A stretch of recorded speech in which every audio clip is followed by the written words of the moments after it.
Hello বন্ধুরা, অনুভব আস্তে আস্তে লাজুকে ভালোবাসতে শুরু করে দিল। বিস্তারিত জানতে হলে ভিডিওটি না টেনে সম্পূর্ণ দেখতে থাকো। আগামী পর্বে দেখানো হবে যে অষ্টমঙ্গলায় লাজু ও সাথে অনুভব দুজনে মিলে লাজুদের বাড়িতে যায় এবং লাজুদের বাড়িতে যাওয়ার পথে লাজু ও অনুভবের গাড়িটি নষ্ট হয়ে যায়। তারপর অনুভব ভাবে যে এখন কি করবে। এর মধ্যে দেখতে পাই যে গ্রামের লোকজনরা চলে এসেছে এবং বলে যে আপনারা চলে যান, আমরা গাড়িটা ঠেলে নিয়ে যাচ্ছি।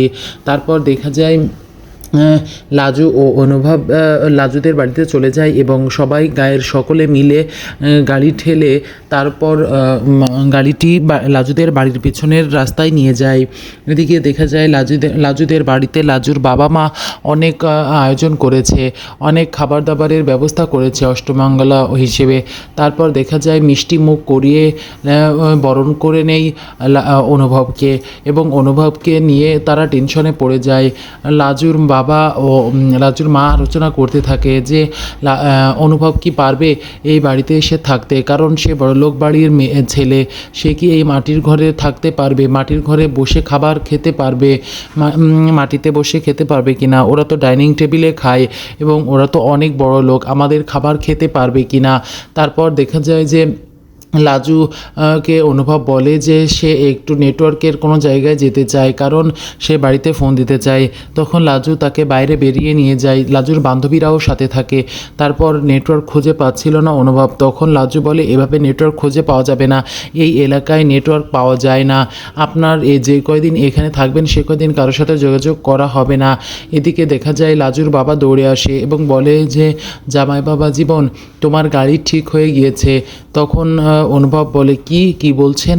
তখন লাজুর বাবা বলে যে তোমার গাড়ি আমি একটা মেকানিক দিয়ে ঠিক করে দিয়েছি। তখন ভয়ে অনুভব দ্রুত দৌড়ে যায় এবং যে দেখে যে গাড়ি ঠিক করছে তখন তাকে দাবড় দেয় এবং বলে যে তুমি আমার পারমিশন ছাড়া আমার গাড়িতে কেন হাত দিয়েছ।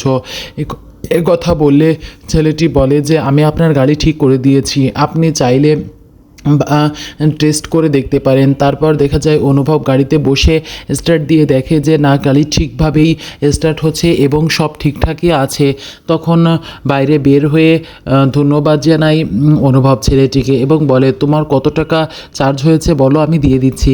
তখন ছেলেটি বলে এভাবে আমাকে লজ্জা দিবেন না, আমি আপনার টাকা নিতে পারবো না, আপনি আমার ছোটো বোন লাজুর বর, আমি আপনার থেকে টাকা নিতে পারবো না। তারপর অনেক খুশি হয়ে যায় অনুভব বলে এই গ্রামের লোকজন অনেক ভালো এবং তারপর তার সাথে বন্ধুত্ব করে নেই অনুভব এবং অনুভব বাড়ির দিকে চলে যায় লাজুদেরকে সাথে নিয়ে। তারপর দেখা যায় লাজুদের চলাফেরা, লাজুদের জীবনযাপন নিয়ে অনুভব ভাবতে থাকে কতটা সাদামাটা এদের জীবন। বন্ধুরা, পরবর্তী নতুন আপডেট ও ধামাকা জানতে হলে আমার চ্যানেলটিকে সাবস্ক্রাইব করে লাইক শেয়ার কমেন্ট করে পাশে থাকো।